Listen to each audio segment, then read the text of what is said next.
So far, Israel has had significant success degrading Hezbollah. They managed to target many Hezbollah terrorist operatives in the unbelievable Mossad pager and walkie-talkie attack, where it took months of planning, clearly, and they managed to lace explosives in Hezbollah old-school pagers used to evade Israel's surveillance. Clearly, that didn't work so well. And since then, they've been targeting many places in which Hezbollah are storing munitions, taking advantage of the degradation that occurred in the aftermath of the Mossad attack. It is something that Israel clearly has to do. She has faced nearly a year of terrorism and threats. I mean, it's been ongoing for way longer than that, but it's escalated since October 7th with Hezbollah. And she is now saying we have to go ahead with full force, continue while we're ahead to dismantle Hezbollah. And they've been showing clearly that Hezbollah are storing weapons in civilian areas, because there's been plenty of footage of when Israel targets a particular building that they claim has munitions in it. You see lots of subsequent explosions proving that they're using civilian buildings to hide munitions. Meanwhile, we have the world saying, no, ceasefire now. Like, what? We're winning and now you want us to stop? Ceasefire, by the way, will just mean Hezbollah will regroup and the problems will continue. But they don't care, because it's only when Israel responds that people seem to care. That we have Biden and Macron saying, ceasefire now. Notice they never mentioned, by the way, Hezbollah in their statement calling for a ceasefire. They simply said Israel and Lebanon.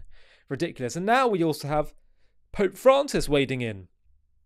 Pope Francis, who's meant to be a voice of morality, speaking in frankly, a voice that is not moral.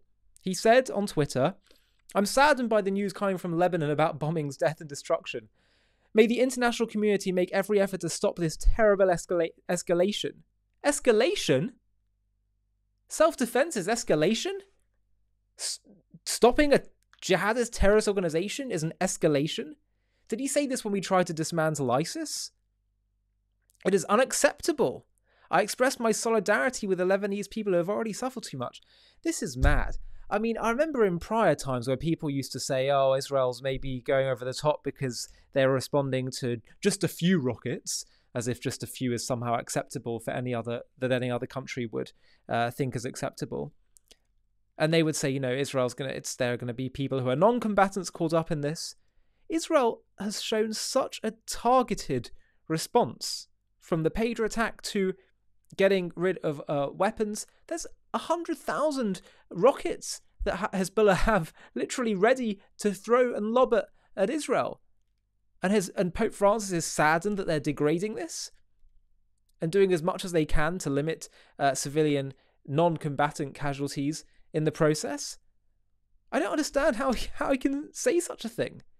How people can get into such skewed moral paradigms that make them see the aggressors and the terrorists as, at the very least, they can sort of have a blind eye towards them. And then when people respond to that, that's somehow an escalation. I'll read you the words of a colleague that I know in America, David Bashevkin, who said, "I have great admiration for Pope Francis and what he has done for global religion, but I don't think he or any pope should be lecturing Israel or anyone within the Jewish community about terrible escalations." He said, "The Jewish people have spent 2 millennia in exile struggling for survival. It's a miracle Jews still exist. Augustine even developed a theological doctrine explaining why Jews even deserve to survive. Much of our struggle for survival was in response to church crusades and decrees." Indeed, unfortunately, the Jewish people have a very difficult and bloody relationship with the Catholic Church, targeting them for persecution and oppression. Much of our struggle for survival was in response to church crusades and decrees. When Jews are fighting for their lives, it's too tragic an irony for the head of the Christian Church, the Catholic Church, to call it a terrible escalation. You know better than most what we are up against. I'm grateful it's no longer the Catholic Church, but I don't think the Church has the moral high ground here to lecture Jews about the means of survival. We spent much of history running from you. Quite frankly, I would take it further and say that he's saying I'm grateful it's no longer the Catholic Church doing the persecution, but to be honest, when Pope Francis makes statements like this, he is siding with the aggressors. He is siding with Israel's enemies. Because when Israel is just trying to restore peace and security for all, by the way, because there's plenty in Lebanon, plenty of people in Lebanon who deeply resent Hezbollah and what they're doing and know that all that's going to do is create chaos and destruction. I invite you to watch, by the way, I'll put a link maybe in the video description, a fascinating interview with a Lebanese film. I think he was a producer or screenwriter, and he was interviewed on Lebanese TV, and he said, what are Hezbollah doing? Why are they supporting this cause, this fake cause, he called it? He said there never was a Palestine. He said they're just clearly interested in trying to be cynical and get rid of Israel. That if they genuinely wanted a state, they'd have had one decades prior.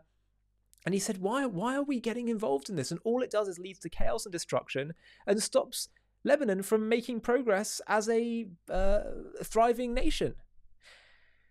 So I don't understand how you have people like Pope Francis, and we have the same thing with the Archbishop of Canterbury and others, unable to call good, good, and evil, evil. In fact, I remember the words of Isaiah, who says, woe to those who call evil good and good evil. And how ironic that people who are meant to be Bible readers should be saying such heinous things.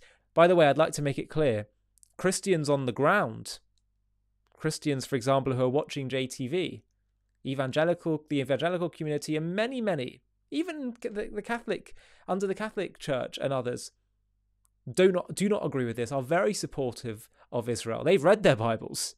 And I just want to make that clear, that this is not some kind of sweeping statement about Christians. Goodness me, far from it. I feel like what we're seeing a lot in the world right now is this total separation and divergence between like the elites and leaders and the actual grassroots. Because I can assure you that many people in the grassroots around the world understand the truth. They see clearly what Israel is up against. So if you've made it to the end of this video, I do want to ask you something. You've been watching JTV content. You've seen that we've grown significantly, especially in the last year. The growth is fantastic, but I really want to speed things up now. I want to get JTV competing with our non-Jewish and, let's say, anti-Israel or media channels that don't even cover Israel, like Vice News and Vox and Daily Wire and others, and even BBC and all these other media organizations. I'd like us to compete with them in terms of the content that we offer and the variety of content. But in order to do that, we need to get way more presenters, start doing documentary content. We're going to start doing Vox Pops and all kinds of supplementary content. I really want to grow at a much faster pace so we can dramatically speed up the impact that JTV has in terms of creating positive associations with Jews, Judaism, and Israel. And so what I want to do is have one day of fundraising where we set a target. Now, I'm not necessarily asking for you to donate, but what I am asking is, would you consider running a team page where on the day of this fundraising campaign, you reach out to all your contacts and try to help us fundraise? If you'd be up for doing that, then please fill in the Google form, which I'm going to post in the video description below this video, and please sign up, and I'll be in touch with you very soon to talk about it. It's going to be not a big commitment at all. It's literally just about one day where you reach out to your contacts and say, can you support JTV? We'll agree the specifics later on, but if you're able to help out and partner with us in growing this enterprise, this project, it would be really amazing, and you really would be helping take us, JTV, but more importantly, the truth, to the next level of influence and impact. Thanks for watching, and make sure to sign up if you're interested. Hi, thank you so much for watching. To watch another one, click here. To stay up to date with all our content, click here to subscribe. And if you're able to, you can help support JTV to grow and grow by clicking join below this video, where you can become a member and get perks including early access to videos and private live discussions with me. But most of all, you'll be partnering with us on our mission to change the world.